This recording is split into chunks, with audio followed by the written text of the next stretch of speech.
कक्षा 10वीं की Hindi MP board class 10th कक्षा 10वीं की हिंदी एमपी बोर्ड का भैया पहला पोर्शन है आपका हिंदी पद साहित्य का इतिहास।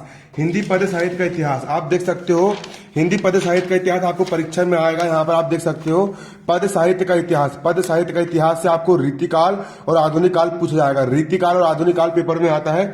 पद साहित्य का इतिहास, पद साहित्य का विकास बोलो, पद साहित्य का इतिहास बोलो, इससे आपको रीतिकाल आएगा, आधुनिक काल आएगा। देख सकते हो यहाँ पर रीतिकाल क्वेश्चन और आधुनिक काल क्वेश्चन भी यहाँ पर है। इस वीडियो में पूरा पढ़ाऊंगा, A to Z पढ़ाऊंगा, पूरी फुल क्लास रहेगी, पूरी फुल तैयारी आपकी करवाई जाएगी, पूरी A to Z तैयारी करवाई जाएगी, पूरी फुल तैयारी यहाँ पर आप लोग की करवाई जाएगी। आप सही बच्चों की पूरी फुल तैयारी यहाँ पर करवाई जाएगी। क्लियर है? देखिए सबसे पहला क्वेश्चन, रामचंद्र शुक्ल ने, आचार्य रामचंद्र शुक्ल जी ने हिंदी साहित्य को के लगभग 1000 वर्षों के इतिहास को, आज से लेकर के 1000 साल पहले से हिंदी भाषा मुख्य रूप से बोली जाती है, तो 1000 साल के जो इतिहास है उसको कितने काल में बांटा गया है, उनका समय लिखना है। सबसे पहला काल होता है आदिकाल। आदिकाल इसको वीरगाथा काल भी कहा जाता है। आदिकाल कहो या वीरगाथा काल बोलो, बात एक ही है ना। तो 1050, अभी 2021 चल रहा है, मतलब उस कितने साल पहले, 1000 साल पहले, 1050 ईस्वी से लेकर के 1375 तक, है ना। 1050 से 1375, संबत 1050 से 1375 तक, है ना। इसको 1913 सन 1913 से 1318 तक भी बोल सकते हैं। पूर्व मध्यकाल या भक्ति काल को 1375 से लेकर के 1700 तक बांटा गया है। फिर उत्तर मध्यकाल या रीतिकाल, उसको 1700 से लेकर के 1900 तक बांटा गया है। और आधुनिक काल या वर्तमान काल को 1900 से लेकर के आज तक बांटा गया है। क्लियर? सबसे पहले यहां पर आपका आता है आदिकाल, इसको वीरगाथा काल बोलते हैं। आदिकाल या वीरगाथा काल, इसको 1050 से 1375 तक। फिर वीरगाथा काल के बाद भक्ति, सबसे पहले वीरगाथा काल, फिर भक्ति, भगवान के भजन में मग्न हो गए। फिर रीतिकाल आ गया भैया, प्रेम मोहब्बत, प्यार मोहब्बत वाला। और अब चल रहा है वर्तमान काल। तो वीरगाथा काल को आदिकाल बोलते हैं, भक्ति काल को पूर्व मध्यकाल बोलते हैं, और रीतिकाल को उत्तर मध्यकाल बोलते हैं, और वर्तमान काल को बोलते हैं आधुनिक काल। क्लियर? पूर्व मतलब पहले का मध्यकाल, भक्ति काल। फिर बाद वाला मध्यकाल मतलब उत्तर मध्यकाल। तो वीरगाथा काल 1050 से 1375, फिर 1375 से लेकर के 1700, फिर 1700 से 1900, और 1900 से लेकर के आज तक। क्लियर? इसको आपको याद करना पड़ेगा। हमको सिर्फ क्या पढ़ना है, हमारे सिलेबस में सिर्फ रीतिकाल है और सिर्फ आधुनिक काल है। क्लियर? आधुनिक काल है, वर्तमान काल है। तो रीतिकाल कब से लेकर कब तक है? 1700 से 1900 तक है, और आधुनिक काल 1900 से लेकर के आज तक है। क्लियर? हिंदी साहित्य, हिंदी का किस प्रकार से विकास हुआ, हिंदी का इतिहास क्या रहा है, हम वो सब चीज यहां पर पढ़ेंगे। अब देखो क्वेश्चन यहाँ पर ये बनता है, रीतिकाल के काव्य की प्रमुख प्रवृत्ति का उल्लेख कीजिए। रीतिकाल में जो काव्य लिखे जाते थे, रीतिकाल में जो कविताएं लिखी जाती थी, वो कविता किस प्रकार की होती थी? रीतिकाल में लिखा जाने वाला काव्य का मतलब कविता होता है। रीतिकाल में जो कविताएं लिखी जाती है वो किस टाइप की होती थी, किस प्रकार की होती थी? रीतिकाल का काव्य किस प्रकार का था? तो देखिए, रीतिकाल की प्रमुख विशेषताएं निम्नलिखित है। रीतिकाल की प्रमुख विशेषताएं निम्न है। देखो, रीतिकाल के काव्य की प्रमुख प्रवृत्तियां निम्न है। पहला, श्रृंगार वर्णन। पहला यहां पर क्या है? पहला यहां पर आपका है श्रृंगार वर्णन। पहला यहां पर आपका है श्रृंगार वर्णन। तो रीतिकाल के काव्य की प्रमुख विशेषता, पहले श्रृंगार वर्णन। रीतिकाल में जितनी भी कविताएं लिखी जाती थी वो प्यार मोहब्बत वाली लिखी जाती थी, श्रृंगार रस से ओतप्रोत लिखते थे, है ना। रीतिकाल में श्रृंगार रस के संयोग और वियोग दोनों की प्रमुखता रही है। रीतिकाल में श्रृंगार रस के संयोग मतलब कि जब यहाँ पे हीरो हीरोइन, नायक और नायिका के मिलन का वर्णन होता है उसको संयोग बोलते हैं। और वियोग, बिछुड़ना, वियोग का मतलब होता है बिछुड़ना, है ना। ब्रेकअप और पेचअप दोनों का मतलब कि वर्णन करे है। रीतिकाल में के श्रृंगार रस के संयोग और वियोग दोनों की प्रमुखता रही है। अगला, आश्रय दाताओं की प्रसन्नताओं पर केंद्रित। जो कवि लोग होते थे, जो दरबारी कवि होते थे, वो जिन राजाओं महाराजाओं के घर पे रहते थे उन लोग की बिल्कुल तारीफ करते थे और उन लोग के ऊपर भजन गाते थे। अधिकतर इस समय के दरबारी कवि थे जो राजाओं की रुचि के अनुसार कविताएं लिखते थे। तीसरा, लक्षण ग्रंथों की रचना। इस काल में लक्षण ग्रंथों की रचना हुई। जो रीतिकाल है, रीतिकाल में क्या रचना हुई? रीतिकाल में लक्षण ग्रंथों की रचना हुई। अगला, भक्ति नीति प्रकृति चित्रण। इस काल में कविता भक्ति भावना का भी चित्रण हुआ है। भक्त लोग भी हुए हैं, भगवान के गाने बने हैं, नीति परक उपदेश भी बने हैं, कई प्रकार के नीति देने वाले उपदेश बने हैं, प्रकृति के विविध रूपों का चित्रण भी हुआ है। वीर रस, रीतिकाल में श्रृंगार रस की प्रधानता थी, मतलब श्रृंगार रस हो गया, नायक नायिका वाले, हीरो हीरोइन वाले तो थे, लेकिन फिर भी भूषण बिहारी जैसे कई कवि हुए जिन्होंने वीर रस की कविताएं लिखी। अगला है कलात्मकता। अगला क्या है यहाँ पर आपका? कलात्मकता। इस काल के काव्य में कला पक्ष पर विशेष बल दिया गया है। इस काल का जो रीति काल का जो काव्य था उसमें कला पक्ष पर विशेष बल दिया गया है। प्रबंध की अपेक्षा मुक्तक शैली अपनाई गई। रीति काल में प्रबंध की अपेक्षा मुक्तक शैली अपनाई गई है। रीति काल में भैया कलात्मक वाला काल था। एक क्वेश्चन मोस्ट इंपोर्टेंट है, आप यहाँ पे देखो सन डले 15 में आया, 9 में, 13 में और 11 में भी आया है। इंपोर्टेंट क्वेश्चन है। क्वेश्चन यहाँ पर क्या बन के आता है, क्वेश्चन यहाँ पर आप देख सकते हो, रीति काल को श्रृंगार काल क्यों कहा जाता है? रीति काल को श्रृंगार का काल क्यों कहते हैं? तो भैया रीति काल में श्रृंगार, श्रृंगार का मतलब जो होता है नायक और नायिका के जहां पर मिलन का वर्णन करते हैं, हीरो हीरोइन आके मिल जाते हैं ना, है ना, समझ में आ रहा है ना। श्रृंगार काल, रीति काल की दो कवि और उनकी दो रचनाओं के नाम लिखना है। रीतिकाल के प्रमुख कवि और उनकी एक एक रचना यहाँ पर लिखना है। रीतिकाल में कौन कौन से कवि हुए, कौन कौन से कवि हुए और उनकी रचना लिखना है। रीतिकालीन काव्य को किन धाराओं में विभक्त किया गया, इस काल के दो कवियों के नाम लिखिए। तो देखिए रीतिकाल को क्या बोलते, देखो इस काल में मतलब रीतिकाल में दरबारी कवियों ने, जो दरबारी कवि थे, रीतिकाल के जो दरबारी कवि थे, उन्होंने अधिकतर श्रृंगार रस की रचनाओं का ही सृजन करा। उन्होंने अधिकतर श्रृंगार की रचना, जो श्रृंगार रस होता है ना, नायक और नायिका प्यार मोहब्बत बिछड़ना मिलना, ये सब काम लिखा उन्होंने, उसके अलावा कोई काम करे नहीं, है ना। तो रीतिकाल में दरबारी कवियों ने अधिकतर श्रृंगार की रचनाओं का ही सृजन किया था, श्रृंगार रस से ओतप्रोत रचनाओं का ही सृजन किया था, अतः इसे श्रृंगार काल के नाम से संबोधित किया जाता है। रीतिकाल को श्रृंगार काल के नाम से भी संबोधित किया जाता है। इस काल में नारी के, जो नारी होती है भैया, जो लड़की होती है, नारी के नख सिख, नख यानी नाखून से लेकर के सर तक का अति रंजित चित्रण हुआ। लड़की, कोई लड़की है, लड़की का नाखून इतना सुंदर है ना, लड़की की कमर इतनी सुंदर है, पूरी लड़की का सुंदर हुआ, नख से लेकर के शिखर तक, उसके बाल, उसके कान, आंख, है ना, सब कुछ नारी के नख सिख का अंत अति रंजित चित्रण हुआ है। बहुत कवि लोगों ने बिल्कुल ऐसी कविताएं लिख दी है कि भैया पढ़ लो तो बिल्कुल खत्म हो जाए कोई, है ना, इस टाइप की बिल्कुल अति रंजित चित्रण हुआ है। रीतिकाल के काव्य को 3 भागों में बांटा गया है। रीतिकाल का जो काव्य है उसको 3 भागों में बांटा गया है। पहला रीति सिद्ध, दूसरा रीतिबद्ध और तीसरा रीति मुक्त। रीतिकाल का काव्य को 3 भागों में बांटा गया है। पहला रीति सिद्ध, दूसरा रीतिबद्ध और तीसरा रीति मुक्त। रीतिकाल के प्रतिनिधि कवि रचना है। रीतिकाल के भैया बिहारी कवि हुए। बिहारी की रचना क्या है, बिहारी सत्सई।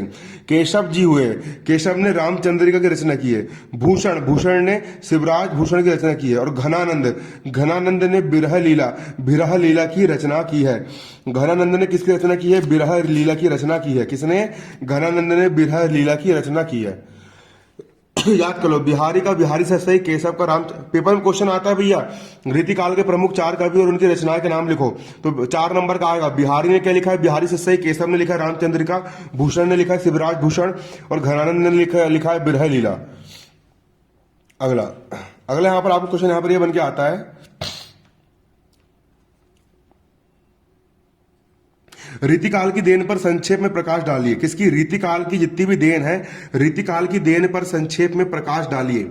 रीतिकाल जो है, रीतिकाल में किस प्रकार से कवि लोग हुए और रीतिकाल ने हम लोग को क्या क्या दिया है, रीतिकाल की रचनाएं ने हम लोग को क्या क्या दी है, उन सबका करना है, प्रकाश डालना है। तो देखो, रीतिकाल के कवियों ने श्रृंगार का उच्च कोटि का वर्णन करा है। रीतिकाल में जितने भी कवि थे उन लोगों ने श्रृंगार का उच्च कोटि का वर्णन किया है। अनुभूति की गहराई, भाव प्रबलता, अनुभूति की गहराई के बारे में बहुत शानदार तरीके से बताया है। भाव प्रबलता, जो भाव होते हैं, जो भाव निकलते मन से, वो भाव प्रबलता। विरह वेदना, जब भैया नायक नायिका, है ना, पति पत्नी से अलग हो गया, प्रेमिका प्रेमी से अलग हो गया, विरह वेदना, है ना, तो भैया विरह की वेदना, कितना दिल में तकलीफ हुई, वो सारी चीज कि जितनी सरस अभिव्यक्ति रीतिकाल में हुई है उतनी किसी काल में नहीं हुई है। भाषा की लाक्षणिकता, है ना, क्या हो गया रे, है ना, भाषा की लाक्षणिकता, अलंकारों का चमत्कार पूर्ण प्रयोग हुआ है। अलंकार का क्या हुआ, चमत्कार पूर्ण प्रयोग हुआ, किसमें, रीतिकाल में। तो ये भैया हमारा रीतिकाल है। क्लियर, ये हमारा क्या है, रीतिकाल है। अब इसका हम अपना आधुनिक काल देखेंगे। आधुनिक काल, अब रीतिकाल देखो, रीतिकाल कब से लेकर कब तक चला। रीतिकाल जो था भैया, इसको उत्तर मध्य काल भी बोलते हैं, विकल्प आ सकता है। रीतिकाल को उत्तर मध्य काल भी बोल सकते हैं। रीतिकाल 1700 से लेकर के 1900 तक चला। रीतिकाल कब से लेकर कब तक चला, जो आपका रीतिकाल था, रीतिकाल सन 1700 से लेकर के 1900 तक चला। सन 1700 से लेकर के 1900 तक आपका क्या चला, रीतिकाल चला। इसको उत्तर मध्य काल भी बोलते हैं, रीतिकाल आपका चला। अब उसके बाद हमारा आधुनिक काल आया। आधुनिक काल 1900 से लेकर के सन 1900 से लेकर के आज तक, अंग्रेज लोग का जमाना था उस समय, है ना। अब आधुनिक काल देखो, आधुनिक काल है ना, तो देखिए आधुनिक काल को भी 6 भागों में बांटे भैया। आधुनिक काल को कितने भागों में बांटे गए? 6 भागों में बांटा गया है। Important question, most important question कल के पेपर में आएगा।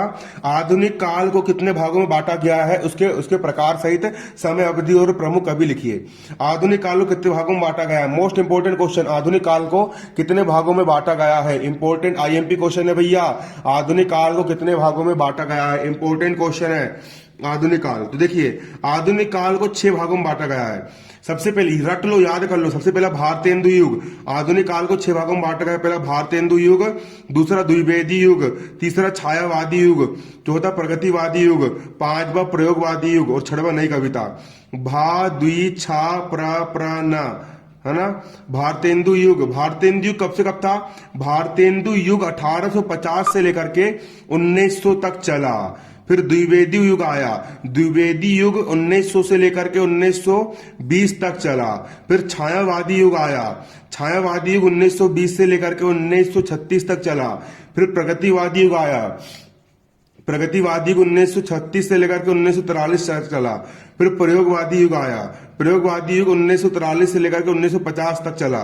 फिर नई कविता आई, नई वाली कविता 1950 से लेकर के आज तक 2021 तक चल रही है। फिर से भारतेंदु युग में बोलू बिन देखे, भारतेंदु युग 18 मेरे साथ बोलो, 1850 से 1900 तक, द्विवेदी युग 1900 से 1920 तक, छायावादी युग 1920 से 1936 तक, प्रगतिवादी युग 1936 से 1943 तक, फिर प्रयोगवादी युग 1943 से 1950 तक और नई कविता 1950 से आज तक। भारतेंदु युग के प्रमुख कवि भारतेंदु हरिश्चंद्र जी थे। भारतेंदु युग के प्रमुख कवि कौन थे? भारतेंदु हरिश्चंद्र जी थे। द्विवेदी युग के प्रमुख कवि अयोध्या सिंह उपाध्याय हरिओध जी थे। द्विवेदी युग के प्रमुख कवि कौन थे? अयोध्या सिंह उपाध्याय हरिओध जी थे। ये नहीं भी लिखोगे चल जाएगा, लेकिन फिर भी लिख देना, है ना। छायावादी युग के प्रमुख कवि कौन थे? जयशंकर प्रसाद जी थे। प्रगतिवादी युग के प्रमुख कवि कौन थे? प्रगतिवादी युग के प्रमुख कवि रामधारी सिंह दिनकर जी थे। प्रयोगवादी युग के प्रमुख कवि कौन थे? अज्ञेय जी थे। प्रयोगवादी युग के प्रमुख कवि अज्ञेय जी थे। और नई कविता के प्रमुख कवि कौन थे? भवानी प्रसाद मिश्र जी थे। क्लियर। अब भारतेंदु युग के बारे में पढ़ेंगे हम, और उसके प्रमुख कवि क्या आ सकता है? द्विवेदी युग के प्रमुख कवि आ सकता है। तो देखिए अब भारतेंदु युग के बारे में पढ़ेंगे। अब भारतेंदु युग में संक्षेप में परिचय दीजिए।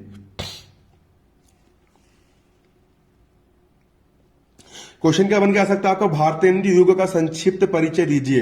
भारतेंदु युग का संक्षिप्त परिचय दीजिए। तो भारतेंदु युग को हिंदी साहित्य का प्रवेश द्वार माना जाता है। भारतेंदु युग से हिंदी साहित्यिक रूप से, पहले खड़ी बोली बोलते थे, कहाँ गाँव रे किद गाँव रे ऐसी वाणी बोलते थे, लेकिन भारतेंदु युग कब से आया? 1850 से आया, है ना। भारतेंदु युग, है ना। भारतेंदु युग को हिंदी साहित्य का प्रवेश द्वार माना जाता है। भारतेंदु युग कब से कब तक था? इस युग को सन 1850 से 1900 तक माना गया है। भारतेंदु को कब से कब तक माना गया है? भारतेंदु युग को 1850 से 1900 तक माना गया है। इस युग के कवियों में, भारतेंदु युग के कवियों में नवीन मतलब नयापन चाहते थे, है ना। नवीन के प्रति मोह, साथ ही प्राचीन के प्रति आग्रह भी था। भारतेंदु के कवि नयापन तो चाहते थे, लेकिन पुरानी चीज को छोड़ना नहीं चाहते थे। नवीन के प्रति मोह और प्राचीन के प्रति आग्रह भी था। इस युग में कविता के क्षेत्र में जो कविता लिखी जाती थी, भारतेंदु युग में कविता के क्षेत्र में ब्रज भाषा का प्रयोग किया गया। ब्रज भाषा का प्रयोग किया गया। और गद्य के क्षेत्र में खड़ी बोली का प्रयोग किया। खड़ी बोली में लिखा गया भैया गद्य, है ना। इस काल के कवि, साहित्यिक कवि की अपेक्षा समाज सुधारक, इस काल के कवि, अंग्रेज लोग का जमाना था भी 1850 से 1900 तक, है ना। तो समाज सुधारक, प्रचारक और पत्रकार अधिक थे। इस युग के कवियों ने समाज में व्याप्त अंधविश्वास, जितना भी समाज में अंधविश्वास फैला हुआ था और सामाजिक जो रूढ़ियां फैली हुई थी, उन सभी को दूर करने के लिए कविताएं लिखी भारतेंदु युग के कवियों ने।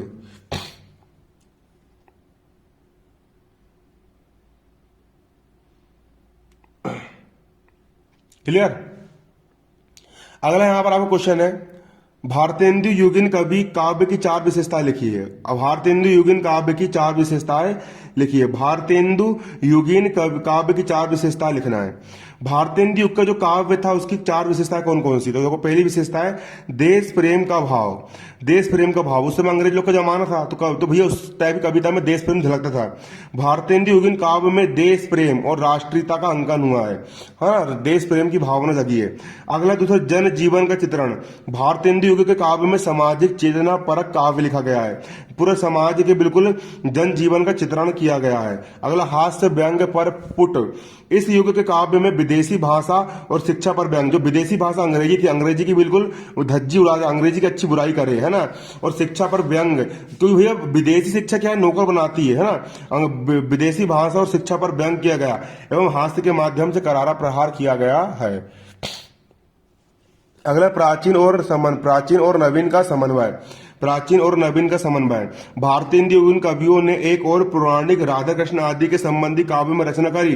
पौराणिक रचना तो करी, राधा कृष्ण हो गए, इनसे संबंधित काव्य की रचना तो करी, और दूसरी ओर स्त्री शिक्षा, धार्मिक पाखंडों का उपहास किया, स्त्री की शिक्षा पर बल दिया, धार्मिक पाखंडों का उपहास किया, आदि नवीन विषयों पर भी काव्य रचना की। मतलब अच्छे कवि थे भारतीय युग के, है ना। पेपर में क्वेश्चन आता है, इंपॉर्टेंट क्वेश्चन है, भारतेंदु युग के चार प्रमुख कवियों और उनकी प्रमुख रचनाएं लिखिए। पेपर में मोस्ट इंपॉर्टेंट क्वेश्चन आता है, भारतेंदु युग के चार प्रमुख कवियों और उनकी रचनाएं लिखना है। भारतेंदु युग के चार प्रमुख कौन कौन से कवि है और उनकी रचनाएं कौन कौन सी, यहां पर आपको ये पेपर में लिखने के लिए आता है। तो भैया देखो, इसकी याद करने में दिक्कत जाती है, मैंने इसका एक कोड बनाया हूं, आपको सिर्फ अप्रभारा याद रखना। क्या रखना है? अप्रभारा। अप्रभारा, अप्रभारा याद करो। भारतेंदु के चार कवि अप्रभारा, रट्टा लगाओ। भारतेंदु के चार कवि अप्रभारा, भारतेंदु के चार कवि अप्रभारा, भारतेंदु के चार कवि अप्रभारा। आ से अंबिका दत्त व्यास, आ से अंबिका दत्त व्यास, भारतेंदु के चार कवि अप्रभारा। आ से अंबिका दत्त व्यास, आ से अंबिका दत्त व्यास, है ना। रचनाएं कौन सी है? भारत धर्म पावस पचासा। आ से अंबिका दत्त व्यास, रचनाएं भारत धर्म पावस पचासा। प्रा प्रा से प्रताप नारायण मिश्र, प्रा से होगा भैया प्रताप नारायण मिश्र, प्रेम पुष्पावली श्रृंगार विलास, प्रा से प्रताप नारायण मिश्र, प्रेम पुष्पावली श्रृंगार विलास।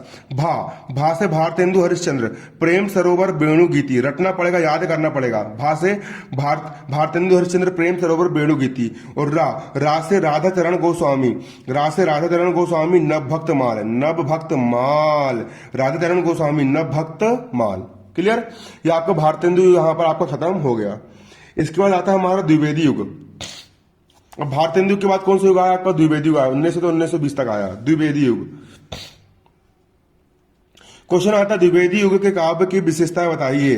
तो भैया द्विवेदी युग के जो काव्य थे उसकी विशेषताएं निम्न है। पहला, अशिक्षा।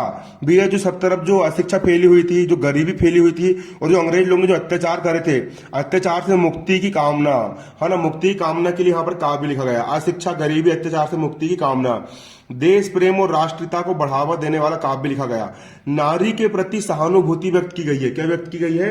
नारी के प्रति सहानुभूति का भाव व्यक्त किया गया है। अगला, समाज सुधार के प्रयास किए गए हैं, समाज सुधार लाने के प्रयास किए गए, नैतिकता और आदर्शवाद लाने के प्रयास किए गए, मनोरम प्रकृति चित्रण किया गया है, सरस सुबोध खड़ी बोली में काव्य की रचना की गई है। सरस बोली, सुबोध और खड़ी बोली में काव्य रचना की गई है। अब द्विवेदी के प्रमुख कवि है ना, द्विवेदी युग के प्रमुख कवि, इसका मैंने कोड बनाया हूं, वो है अमय माम। क्या है? अमय माम। आ मैं माम। द्विवेदी युग के प्रमुख कवि अमय माम, द्विवेदी युग के प्रमुख कवि अमय माम, द्विवेदी युग के प्रमुख कवि अमय माम। भारतेंदु युग के प्रमुख कवि अप्रभारा, द्विवेदी युग के प्रमुख कवि अमय माम। आ से अयोध्या सिंह उपाध्याय हरिओद, इनकी रचनाएं है प्रिय प्रवास, बेदही बनवास। मैं से भैया मैथिली शरण गुप्त, पंचवटी और साकेत।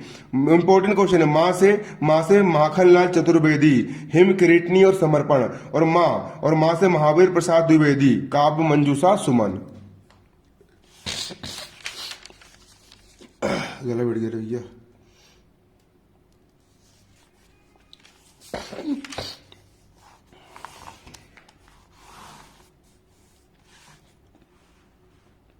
देखिए यहां पर आपका अगला क्वेश्चन क्या है? द्विवेदी युग के काव्य की